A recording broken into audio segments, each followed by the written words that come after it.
Hey everybody, it's your old pal Mike. I hope you're happy, healthy, and safe, and welcome back to the channel. And I thought we'd slide back into the routine of making content by talking about a little bit of news. Drum roll, please. Fender changed the headstock.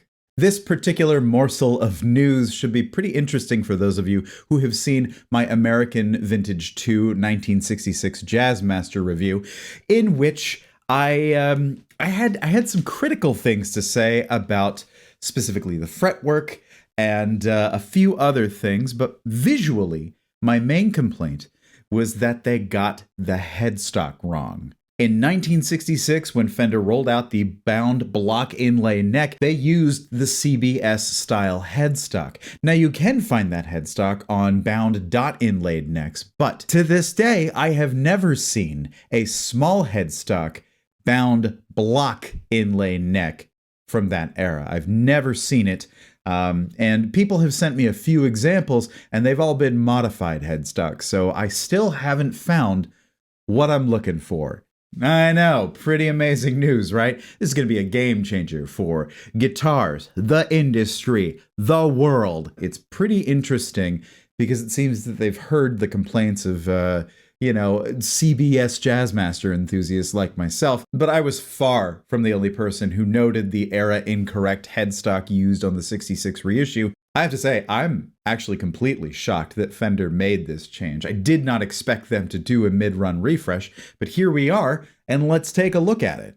I mean, would you look at that thing? It's the exact right shape. It's that big honkin' CBS Fender headstock that you usually would see on like a Tele Deluxe or a Stratocaster of the era. And shout out to Eddie's Guitars. This happens to be the very first example that I got to see. And when we compare this with actual vintage 1966 bound block inlay Jazzmasters, this finally looks the part. I couldn't be more excited to see this change because they just kind of looked wrong to me. Now, if you've seen my 66 reissue Jazzmaster review, you will know that I was not shy or terribly nice about my feelings about the poor quality fretwork that I saw on that guitar and many others like it. But my hope is that if Fender went to the immense trouble to change the headstock on this model, that they also took a moment to figure out how they could improve fretwork. And,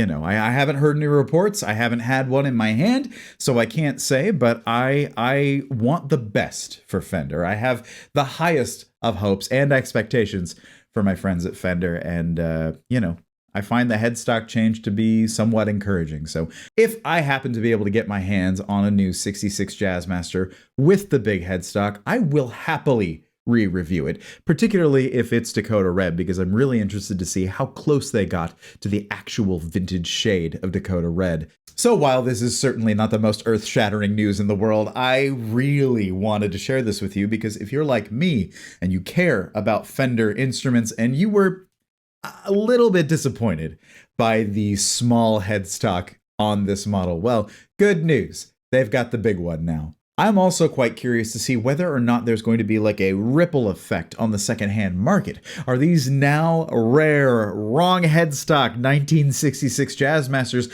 going to command higher prices because they're like misprint baseball cards? Fender's made the correction, but a bunch of them left the factory as they were, so I guess only time will tell. Anyway, I won't take up too much more of your time, but it's good to catch up with you. Hopefully you're as excited about this as I am, and hopefully I get my hands on one, so stay tuned to the channel. Well, that's me signing off, but before I go, let me say, I hope you're taking care of yourselves and each other. I hope you're having fun with guitars, and I'll see you in the next video.